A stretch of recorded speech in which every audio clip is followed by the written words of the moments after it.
வாழ்க வணக்கம். வாய் பகவானே, வல்லு பகவானே, அனைவருக்கு வேலுக்கும் சகல வேலுக்கும் வணக்கம்.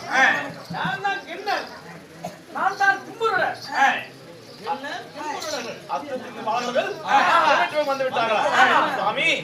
தேவ கோமாவுடைய வரவேற்பை மதித்து தேவ சபைக்கு வந்ததற்கு அநேக நன்றிகள். அவரவர் சிம்மாசனத்துல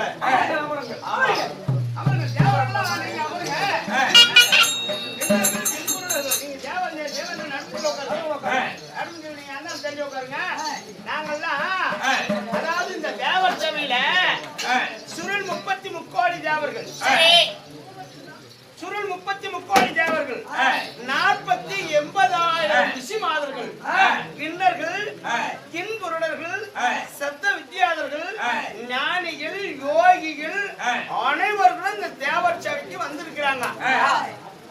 எங்கடா காணும்னு நினைக்காதீங்க, எல்லாம் நீங்க தான். ஒருத்தர் கூட காணும், பார்த்து சொல்றான்னு நினைக்காதீங்க, எல்லாம் நீங்க தான். இது தேவர் சபை அமைஞ்சிருக்குது. இவ்வளவு இன்னும் 6 வராங்க பாருங்க.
அப்படி என்ன புதுமை நடந்து விட்டது? இந்த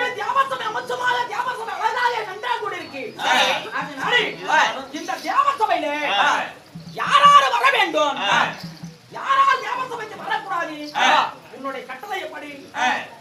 அப்படியா? தேவ சபைக்கு யார் யார் வர வேண்டும்? அனைத்து தர்ம நீதிகளும் கற்ற தவ ஞானிகள் வரலாம். ஆமா, தவ ஞானிகள் யாராக இருந்தாலுமே வரலாம். இந்த உலகத்துல நம்மளுடைய ரிஷிமாதர்கள் 7 பேர் இருக்கிறார்கள். ரிஷிமாதர்கள் தலையாய குருவாகிய நம்முடைய தேவர் குல குருவும் அசுராதிபதியுடைய குருவும் என்று சொல்லக்கூடிய குருமாதர்கள் 7 பேர் இருக்கிறார்கள். அந்த சகல பேர்களும் நம்முடைய தேவ சபைக்கு வரலாம். அது மட்டுமல்லாமல் தேவாதி தேவர்கள் 33 தேவர்கள் அனைவரும் பேரும் வரலாம். அது மட்டும் இல்லாமல் இந்த பூ உலகிலிருந்து சில பேர் வரலாம்.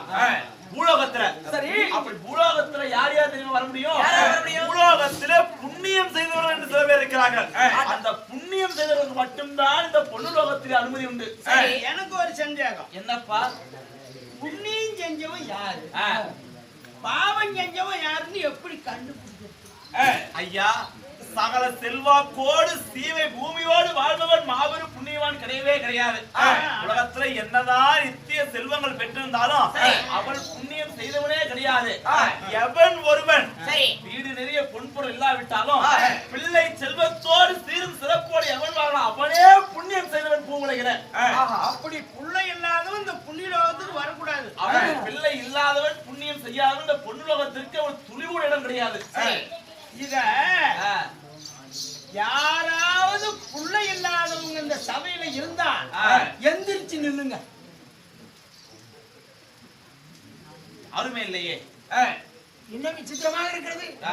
தெய்வமே, நான் ஆசைப்பட்டது எனக்கு நிறைவாறும் போல் தெரிகிறது. நான் மனம் சந்தோஷத்தோடு நான் மைந்தோட்டோரம் பெறலாம் என்று வந்தேன். தேவர் சபையிலே இல்லை இல்லாதவர்கள் யாராவது இருந்தால் எழுந்து நில்லை. ஒரு எண்ணம் தேவர் சபை கூறுகிறது. நாம் எழுந்து நின்றால் நமக்கு வரம் கொடுப்பார். அதனால் என் மனம் சந்தோஷப்படுகிறது. இப்பொழுதே எழுந்து நின்று எனக்கு பிள்ளை வரம் கொடுங்கள் என்று கேட்க வேண்டும்.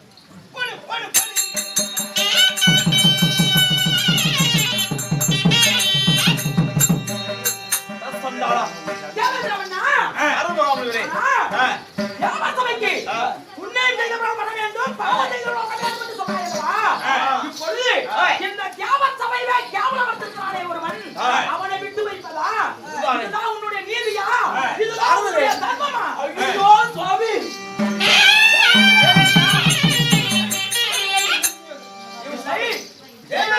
திருமணம் செய்து குழந்தை இல்லாதவன் ஒருவன் வந்திருக்கிறான். இதுதான் உன்னுடைய நீதி நேர்மையா? இதுதான் இது தேவசபை கூடுவதா என்று எங்களுக்கு அவமரியாதை செய்துவிட்டு உண்மைதானா? தேவேந்திரா சுவாமி, பிள்ளை இல்லாதவை பாவம் செஞ்சவை, புண்ணியம் செஞ்சவனுக்கு தான் பிள்ளை பிறக்குன்னு சொன்னில்ல. பாவம் செஞ்சவன் வந்திருக்கிறான். பாவப்பட்ட இந்த தேவர் சபையில நான் இனிமேல் இருக்க மாட்டேன். நான் வெளிநடப்பு செய்கிறேன். இந்த தேவர் சபையில அவரை கலங்கப்படுத்தி விட்டாய். இனிமேல் இந்த தேவர் சபையில ஒரு நிமிடம் கூட இருக்க மாட்டேன். நான் போய் வருகிறேன்.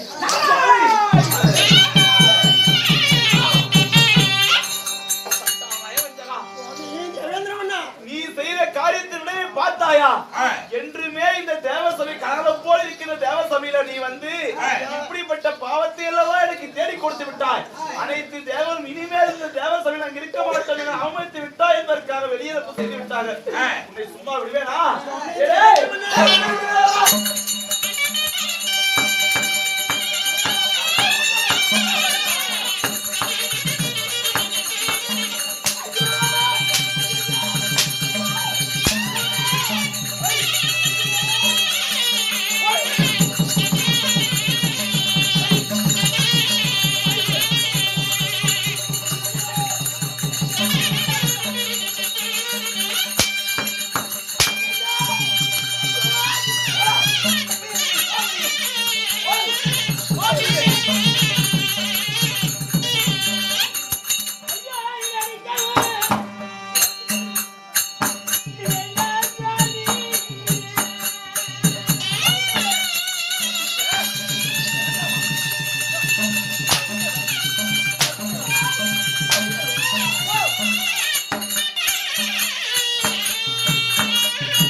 சமமா மைந்தர் இல்லாத மண்ணுக்கே சமமா அப்படிப்பட்ட அழியாத மூடனாயி இதெல்லாம் அறிந்திருந்தும் இந்த தேவ சபைக்கு வந்து இப்படிப்பட்ட மாபெரும் சபை இழிவுபடுத்தி விட்ட சண்டாளா உன்னை சும்மா விடுவேனா?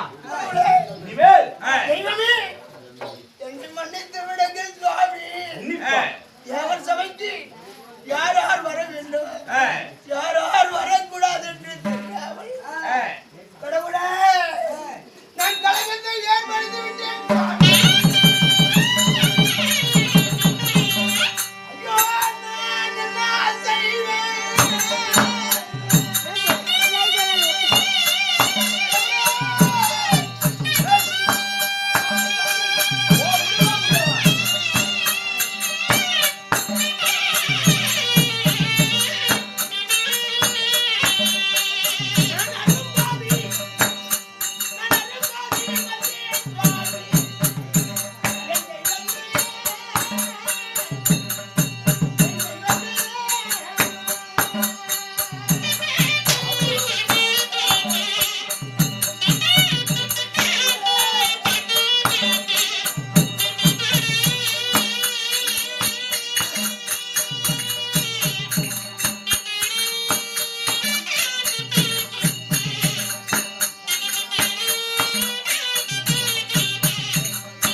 ஏண்டா நல்லா இருந்த சபையை வந்து ஒப்பாரி வச்சு அழுதுட்டு இருக்கிறியே, ஏண்டா உன்னை யாரை கேட்டுதான் இந்த சபைக்கு வந்த? யாரை கேட்டு எதற்காக வந்தாய் நீ? ஆசையோடு வந்தேன். ஓஹோ, நான் புரியாத புத்தியா, நான் புத்திர கந்தோடு வழி பெறுவதற்கு வந்தேன் சுவாமி. நான் பிள்ளை இல்லாத பாவி.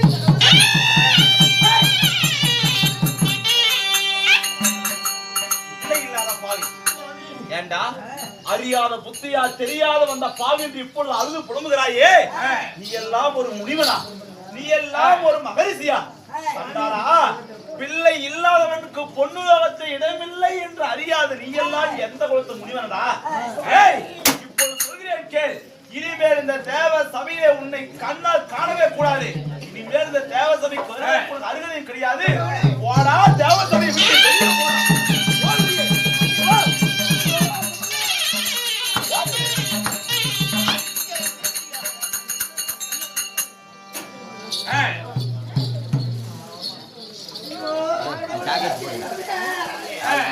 நான் என்னடா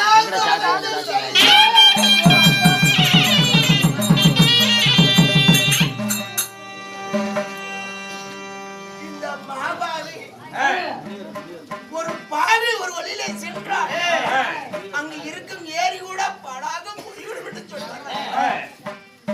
இந்த சண்டான பாவி பிள்ளை வரும் எல்லாம் விட்டு தெய்வலோகம் சென்று ஒரு தேவர் சபையிலே கடிதமாகி விட்டேனே.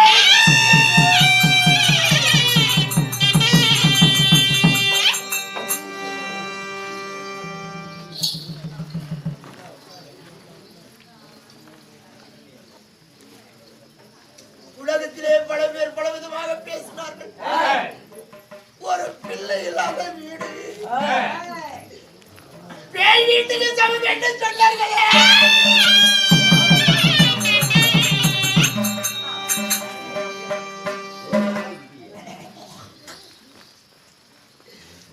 ஒரு குழந்தை இல்லாத வீடு, அது குட்டி சேவர் என்று சொன்னது.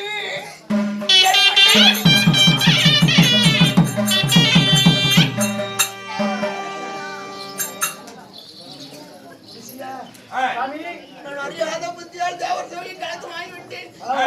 நான் புத்திர சந்தானம் வருவேன் என்று என் மனைவி மறந்தது. மன சந்தோஷத்தோடு அரவணையில் இருப்பாடா, முன்னவர் வரமாகி வருவார் என்று என்னை வழி பார்த்து காத்திருப்பாளே என் கேள்வி. அவளிடத்தில் நான் என்னடா பதில் சொல்லுவேன்? அரவணைக்கு போவோம், சென்றாலும் இருவரும் சேர்ந்து சென்று விடுவோம். அன்றாலும் இருவரும் அடைய வேண்டும். இந்த பிள்ளை இல்லாத உலகத்திலே திருசந்தானம் இல்லாமல் என்னடா கேவலமாக வாழ வேண்டும்? இந்த பாவி உயிர் இருந்து மட்டும் எடுக்கடா.